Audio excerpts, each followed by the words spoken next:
ಒಬ್ಬ ವ್ಯಕ್ತಿಯು ಗಂಟೆಗೆ 6 ಕಿಲೋಮೀಟರ್ ವೇಗದಲ್ಲಿ ನಡೆದು ಒಂದು ನಿರ್ದಿಷ್ಟ ದೂರವನ್ನು 4 ಗಂಟೆಗಳಲ್ಲಿ ಕ್ರಮಿಸುತ್ತಾನೆ. ಒಂದು ವೇಳೆ ಆ ವ್ಯಕ್ತಿ ತನ್ನ ವೇಗವನ್ನು ಗಂಟೆಗೆ 8 ಕಿಲೋಮೀಟರ್ ಪರ್ ಅವರ್ಗೆ ಹೆಚ್ಚಿಸಿದರೆ ಅದೇ ದೂರವನ್ನು ಕ್ರಮಿಸಲು ಅವನು ಎಷ್ಟು ಸಮಯ ತೆಗೆದುಕೊಳ್ಳುತ್ತಾನೆ ಅಂತ ಕೇಳಿನಲ್ಲಿ ನೋಡಿ. ಡಿಸ್ಟೆನ್ಸ್ ಕಂಡುಹಿಡಿಯಲ್ಲಿ distance is equal to speed into time ಆಗುತ್ತೆ. ಸ್ಪೀಡ್ 6 ಐತಿ, ಟೈಮ್ 4 ಅವರ್, ಡಿಸ್ಟೆನ್ಸ್ ಎಷ್ಟಾಯ್ತು 24 ಕಿಲೋಮೀಟರ್ ಆಯ್ತು. ಅವ್ನ ಸ್ಪೀಡ್ 8 ಕಿಲೋಮೀಟರ್ ಪರ್ ಅವರ್ ಆದ್ರೆ ಅವು ತೆಗೆದುಕೊಳ್ಳೋ ಟೈಮ್ ಏನಾಗುತ್ತೆ ಡಿಸ್ಟೆನ್ಸ್ ಡಿವೈಡ್ ಬೈ ಸ್ಪೀಡ್ ಆಗುತ್ತೆ. ಡಿಸ್ಟೆನ್ಸ್ ನಮ್ಗೆ 24 ಬಂದಿತ್ತು, ಡಿವೈಡ್ ಬೈ 8 ಮಾಡಿದ್ರೆ ಎಷ್ಟು ಅವರ್ ತೊಗೊಂತಾನೆ 3 ಅವರ್ ತೊಗೊಂತಾನೆ. ಆಪ್ಷನ್ ಇಲ್ಲಿ ಎ ಕರೆಕ್ಟ್ ಆನ್ಸರ್ ಆಗುತ್ತೆ. ಯಾವ ಸಬ್ಸ್ಕ್ರೈಬ್ ಇಲ್ಲ ಸಬ್ಸ್ಕ್ರೈಬ್ ಮಾಡ್ರಿ, ಮತ್ತೆ ಹಂಗೆ ಲೈಕ್ ಮಾಡ್ರಿ, ಶೇರ್ ಮಾಡ್ರಿ. ಒಂದು ಸ್ಮೂತಿಯ ರೆಸಿಪಿಯಲ್ಲಿ ಹಣ್ಣುಗಳು ಮತ್ತು ಮೊಸರಿನ ಅನುಪಾತ 5:2 ಆಗೈತಿ, ಹಾಗೂ ಮೊಸರು ಮತ್ತು ಜೇನುತುಪ್ಪದ ಅನುಪಾತ 3:1 ಆಗೈತಿ. ಹಾಗಾದರೆ ಆ ರೆಸಿಪಿಯಲ್ಲಿ ಹಣ್ಣುಗಳು ಮತ್ತು ಜೇನುತುಪ್ಪದ ನಡುವಿನ ಅನುಪಾತ ಎಷ್ಟು ಅಂತ ಕೇಳಿರಿ. ನೋಡ್ರಿ, ಹಣ್ಣು ಮತ್ತು ಮೊಸರಿನ ರೇಷಿಯೋ ಎಷ್ಟೈತಿ ಇಲ್ಲಿ 5:2 ಐತಿ. ಆಮೇಲೆ ಮೊಸರು ಮತ್ತು ಜೇನುತುಪ್ಪ ಐತಿ, ಜೇನುತುಪ್ಪದ ರೇಷಿಯೋ ಎಷ್ಟೈತಿ ಆ ರೇಷಿಯೋನ ಕೆಳಗೆ ಬರೀನಿ ಇಲ್ಲಿ 3:1 ಐತಿ. ನೋಡ್ರಿ ಇಲ್ಲಿ ಇಲ್ಲಿ ಗ್ಯಾಪ್ ಇದ್ ಬಾಜು ಯಾವ ನಂಬರ್ ಐತಿ 2 ಐತಿ, ಅಂದ್ರೆ ಆ ನಂಬರ್ಗಳು ಬರ್ಕೋಬೇಕು. ಇಲ್ಲಿ 3 ಸೈಡ್ ಐತಿ, 3 ಬರ್ಕೊಂಡು 5 3 15 2 3 6 2 1 2 ಮಲ್ಟಿಪ್ಲೈ ಮಾಡ್ಬೇಕು. ಇವನ್ನ ನಮಗೇನು ಕೇಳ್ಯಾರ ಹಣ್ಣು ಮತ್ತು ಜೇನುತುಪ್ಪದ ರೇಷಿಯೋ ಕೇಳ್ಯಾರ. ಹಣ್ಣು ಎಷ್ಟೈತಿ 15 ಐತಿ, ಜೇನುತುಪ್ಪ ಎಷ್ಟು ಬಂದೈತಿ 2 ಬಂದೈತಿ, 15:2 ಆಗುತ್ತೆ. ಆಪ್ಷನ್ ಸಿ ಇಲ್ಲಿ ಕರೆಕ್ಟ್ ಆನ್ಸರ್ ಆಗುತ್ತೆ. ಹನ್ನೊಂದು ಪುರುಷರ ಗುಂಪಿನ ಸರಾಸರಿ ವಯಸ್ಸು 53 ವರ್ಷಗಳು. ಇಬ್ಬರು ಪುರುಷರು ಗುಂಪಿನಿಂದ ಹೊರ ಹೋದಾಗ ಗುಂಪಿನ ಸರಾಸರಿ ವಯಸ್ಸು 1 ವರ್ಷ ಹೆಚ್ಚಾಗುತ್ತೆ. ಹಾಗಾದರೆ ಗುಂಪಿನಿಂದ ಹೊರಹೋದ ಆ ಇಬ್ಬರು ಪುರುಷರ ಸರಾಸರಿ ವಯಸ್ಸು ಎಷ್ಟು ಅಂತ ಕೇಳಿರಲಿ. ನೋಡಿ, 11 ಮಂದಿ ಸರಾಸರಿ ಎಷ್ಟಾಗುತ್ತೆ 11 × 53 ಮಾಡಿದ್ರೆ 583 ಆಗುತ್ತೆ. ಇಲ್ಲಿ ಇಬ್ರು ಹೊರಗೆ ಹೋಗ್ಯಾರ ಅಂದ್ರೆ ಉಳಿದಿದ್ದು ಎಷ್ಟು ಜನ 9 ಜನ. ಸರಾಸರಿ 1 ಹೆಚ್ಚಾಗುತ್ತೆ ಅಂದ್ರೆ 53 ಇದ್ದಿದ್ದು ಏನಾಗುತ್ತೆ 54 ಆಗುತ್ತೆ. ಅಂದ್ರೆ ಎಷ್ಟು ಹತ್ತಿದ್ರೆ 486 ಆಗುತ್ತೆ. ಇವು ಡಿಫ್ರೆನ್ಸ್ ಎಷ್ಟಾಗತ್ತಿದೆ 97 ಬರ್ತೈತಿ. ಈ ಇಬ್ಬರು ಹೊರ ಬಂದವ್ರದ್ದು ಟೋಟಲ್ ಎಷ್ಟಾಗುತ್ತೆ 97 ಆಗುತ್ತೆ. ಅಂದ್ರೆ ಸರಾಸರಿ ಏನಾಗುತ್ತೆ ವಯಸ್ಸು 97 / 2 ಮಾಡಿದ್ರೆ ಎಷ್ಟಾಗುತ್ತೆ 48.5 ವರ್ಷ ಸರಾಸರಿ ಆಗುತ್ತೆ. ಆಪ್ಷನ್ ಎ ಕರೆಕ್ಟ್ ಆನ್ಸರ್ ಆಗುತ್ತೆ. ಪಿ ಕ್ಯೂ ಮತ್ತು ಆರ್ ಅನುಪಾತ ಕ್ರಮವಾಗಿ 6:5:9 ಆಗೈತಿ. ಅವುಗಳು ಒಟ್ಟು ಮತ್ತು 400 ಆಗಿದ್ರೆ ಪಿ ಮತ್ತು ಆರ್ ನಡುವೆ ವ್ಯತ್ಯಾಸ ಕಂಡುಹಿಡ್ರಿ ಅಂತ ಕೇಳಿರಲಿ.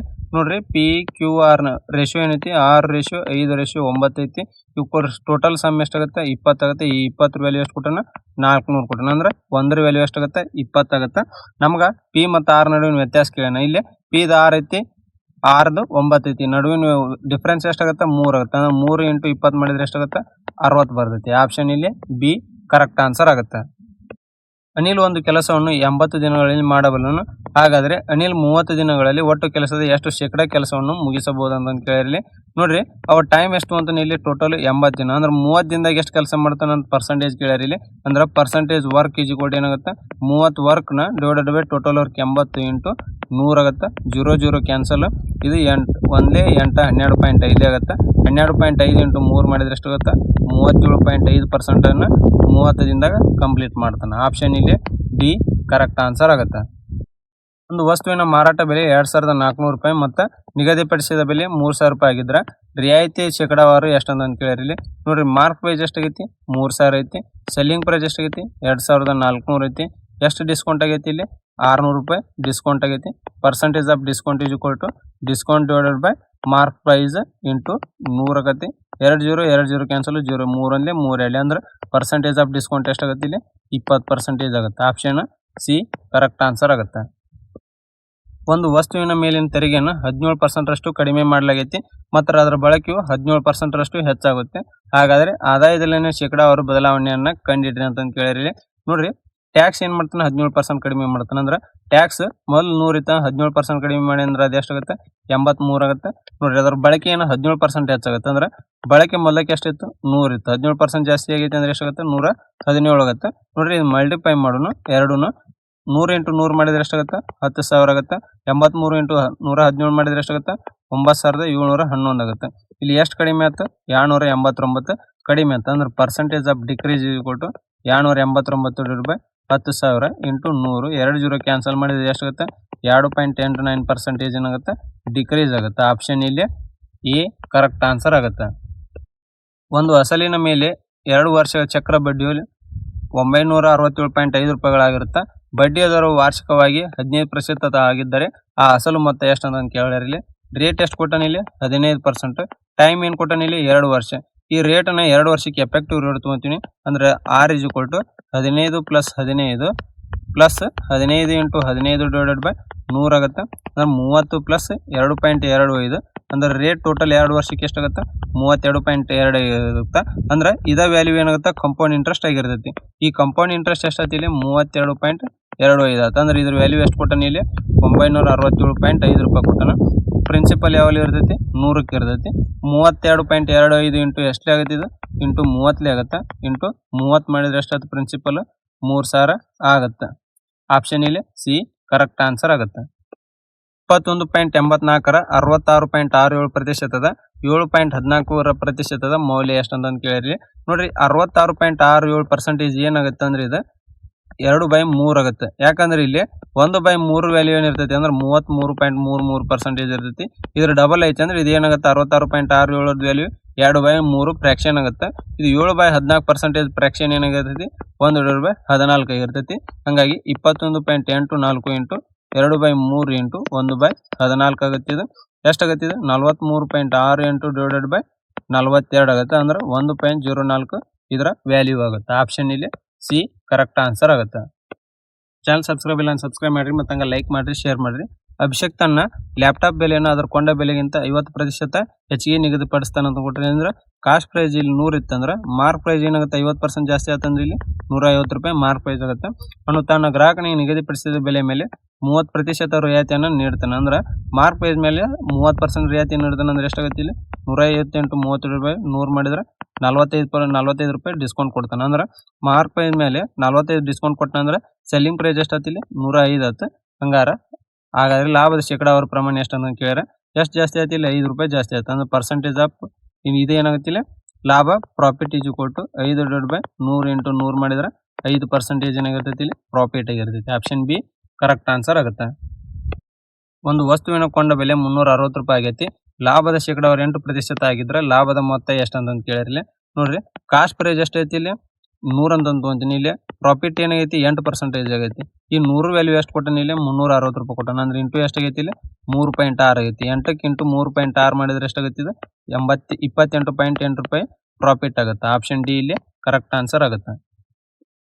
ಎ ಒಬ್ಬ ವ್ಯಕ್ತಿ ಒಂದು ಕೆಲಸವನ್ನು 28 ದಿನಗಳಲ್ಲಿ ಮುಗಿಸಬಲ್ಲನು. ಬಿ ಎಂಬುವನು ಎಗಿಂತ 68% ಹೆಚ್ಚು ಕಾರ್ಯದಕ್ಷತೆಯನ್ನು ಹೊಂದಿದ್ದಾನೆ. ಹಾಗಾದ್ರೆ ಅದೇ ಕೆಲಸವನ್ನು ಮುಗಿಸಲು ಬಿ ತೆಗೆದುಕೊಳ್ಳುವ ದಿನಗಳ ಸಂಖ್ಯೆ ಕಂಡುಹಿಡಿರಿ ಅಂತ ಕೇಳಿರಿ. ನೋಡ್ರಿ ಎ ಟೈಮ್ ಎಷ್ಟೈತಿ ಇಲ್ಲಿ 28 ಐತಿ. ಈಗ ನೋಡ್ರಿ ಇಲ್ಲಿ ಎ ಮತ್ತು ಬಿ ಎಫಿಷಿಯನ್ಸಿ ಕೊಟ್ಟಾರ ಇಲ್ಲಿ. ಅಂದ್ರೆ ಎ ಇಲ್ಲಿ ಏನು ಕೊಟ್ರೆ ಎಗಿಂತ 68% ಹೆಚ್ಚು ಯಾರದಾರ ಬಿ ಅದರ. ಇಲ್ಲಿ ಎ 100% ಇತ್ತಂದ್ರೆ ಬಿ ಇದೇನು 68 ಜಾಸ್ತಿ ಅದ ಅಂದ್ರೆ ಎಷ್ಟಾಗುತ್ತೆ 168 ಏನಾಗುತ್ತೆ ಇದು ಎಫಿಷಿಯನ್ಸಿ ಆಯ್ತು. ಟೋಟಲ್ ವರ್ಕ್ ಏನಾಗಿರ್ತೈತಿ ಇಲ್ಲಿ ಟೈಮ್ ಇಂಟು ಎಫಿಷಿಯನ್ಸಿ ಆಗಿರ್ತೈತಿ. ಇಲ್ಲಿ ಟೈಮ್ ಎಷ್ಟು ಕೊಟ್ಟರೆ ಎದು 28 ಇಂಟು ಒಂದು 100 ಅಂದ್ರೆ ಟೋಟಲ್ ವರ್ಕ್ ಎಷ್ಟಾಯ್ತು ಇಲ್ಲಿ ಇಷ್ಟ ಆಯ್ತು. ನಮ್ಗೆ ಬಿ ತೆಗೆದುಕೊಳ್ಳೋ ಟೈಮ್ ಏನಂತ ಕೇಳಿದ್ರೆ ಬಿ ತೆಗೆದುಕೊಳ್ಳೋ ಟೈಮ್ ಈಜು ಕೊಟ್ಟು ಟೋಟಲ್ ವರ್ಕ್ ಎಷ್ಟೈತಿ 28 ಇಂಟು 100 ಡಿವೈಡೆಡ್ ಬೈ ಒಂದು ಎಫಿಷಿಯನ್ಸಿ ಎಷ್ಟೈತಿ 168 ಐತಿ.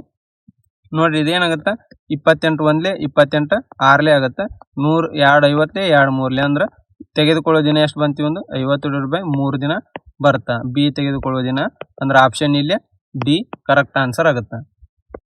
ಮೊದಲ 17 ಸ್ವಾಭಾವಿಕ ಸಂಖ್ಯೆಗಳ ವರ್ಗಗಳ ಸರಾಸರಿ ಎಷ್ಟು ಅಂತ ಕೇಳಿರಿ.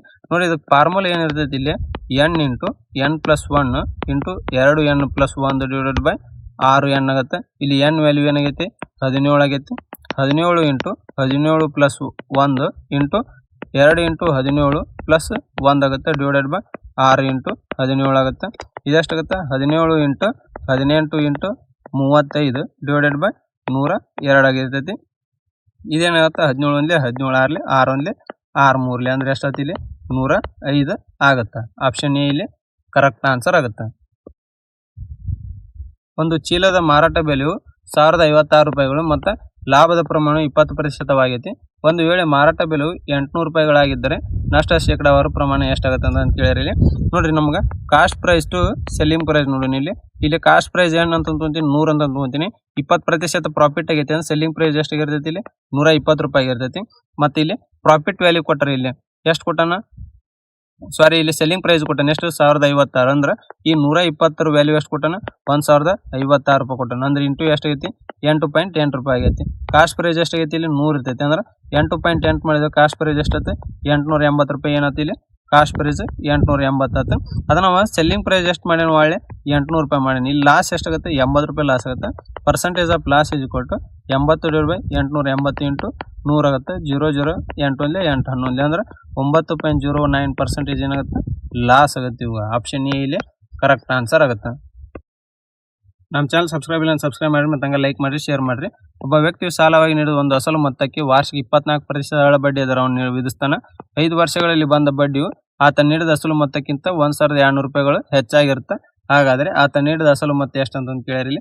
ನೋಡಿ, ಸಿಂಪಲ್ ಇಂಟ್ರೆಸ್ಟ್ ಏನಂತ ಕೊಟ್ಟನ, ಪ್ರಿನ್ಸಿಪಲ್ಕಿನ್ನ 1200 ರೂಪಾಯಿ ಜಾಸ್ತಿ ಅಂತ ಕೊಟ್ಟನ. ಹಂಗಾರ simple interest is equal to principal into rate into time divide by 100 ಆಗುತ್ತೆ. ಇಲ್ಲಿ ಪ್ರಿನ್ಸಿಪಲ್ ಎಷ್ಟೈತಿ, simple interest 1200 plus principal is equal to principal into rate ಎಷ್ಟು ಕೊಟ್ಟನ 24 ಟೈಮ್ 5 ವರ್ಷ ಡಿವೈಡೆಡ್ ಬೈ 100 ಆಗುತ್ತೆ. ಇದೇನಾಗುತ್ತೆ ಇಲ್ಲಿ 24 ಇಂಟು 5 ಮಾಡಿದ್ರೆ ಎಷ್ಟಾಗುತ್ತೆ 120 ಆಗುತ್ತೆ. ಅಂದ್ರೆ 1.120 ಪಿ ಡಿವೈಡ್ ಬೈ 100 ಆಗುತ್ತೆ. ಅಂದ್ರೆ 0 ಕ್ಯಾನ್ಸಲ್, ಇದು 1200 ಪ್ಲಸ್ ಪಿ ಆಗುತ್ತೆ. ಇದೇನಾಗುತ್ತೆ 1.2 ಪಿ ಆಗುತ್ತೆ. ಇಲ್ಲಿ ಎಷ್ಟೈತಿ 1200 ಪ್ಲಸ್ ಪಿ ಐತಿ. ಪಿ ಆ ಸೈಡ್ ಹೋದ್ರೆ ಉಳಿದಿದ್ದು ಎಷ್ಟಾಗುತ್ತದೆ 1200 ಇಸ್ ಈಕ್ವಲ್ ಟು 0.2 ಪಿ ಆಗುತ್ತೆ. ಪ್ರಿನ್ಸಿಪಲ್ ಎಷ್ಟಾಗುತ್ತೆ 1200 ಡಿವೈಡ್ ಬೈ 0.2 ಮಾಡಿದ್ರೆ ಪ್ರಿನ್ಸಿಪಲ್ ಅಮೌಂಟು 6000 ಆಗುತ್ತೆ. ಆಪ್ಷನ್ ಇಲ್ಲಿ ಸಿ ಕರೆಕ್ಟ್ ಆನ್ಸರ್ ಆಗುತ್ತೆ. ಒಂದು ವೃತ್ತದ ಸುತ್ತಳತೆ ಮತ್ತು ಅದರ ವ್ಯಾಸದ ನಡುವಿನ ವ್ಯತ್ಯಾಸವು 12 ಸೆಂಟಿಮೀಟರ್ ಆಗೈತಿ. ಹಾಗಾದ್ರೆ ಆ ವೃತ್ತದ ವಿಸ್ತೀರ್ಣ ಎಷ್ಟು ಅಂತ ಕೇಳಿ ಇಲ್ಲಿ ನೋಡ್ರಿ. ಅದ್ರದ್ದು ಇದು ಏನಾಗುತ್ತೆ ಸುತ್ತಳತೆ ಫಾರ್ಮುಲಾ ಇಲ್ಲಿ 2πr ಆಗುತ್ತೆ. ಮತ್ತು ಡಿಫ್ರೆನ್ಸ್ ಅದು ಡಯಾಮೀಟರ್ ಕೊಟ್ಟರೆ ಡಿ ಈಸ್ ಈಕ್ವಲ್ ಟು ಎಷ್ಟು 12 ಕೊಟ್ಟರೆ. ಇಲ್ಲಿ ನೋಡ್ರಿ radius is equal to d/2 ಆಗಿರ್ತೈತಿ. ಡಿ ಈಸ್ ಈಕ್ವಲ್ ಟು ಏನಾಗುತ್ತೆ 2r ಆಗಿರ್ತೈತಿ.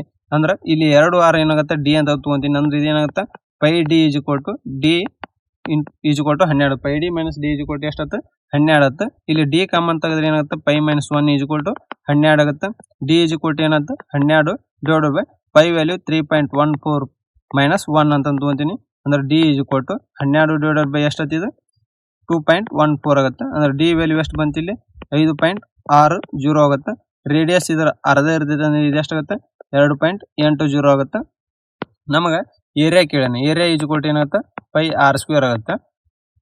ಪೈ ವ್ಯಾಲ್ಯೂ 3.14, ರೇಡಿಯಸ್ ಎಷ್ಟು ಬಂದೈತಿ 2.8 ಹೋಲ್ ಸ್ಕ್ವೇರ್ ಆಗುತ್ತೆ. ಇದೆಷ್ಟು ಬರುತ್ತೆ 24.61 ವಿಸ್ತೀರ್ಣ ಬರ್ತೈತಿ. ನಮಗೆ ನಿಯರ್ ಏನೈತಿ 24.64 ಕರೆಕ್ಟ್ ಆನ್ಸರ್ ಐತಿ. ಆಪ್ಷನ್ ಎ ಇಲ್ಲಿ ಕರೆಕ್ಟ್ ಆನ್ಸರ್ ಆಗುತ್ತೆ.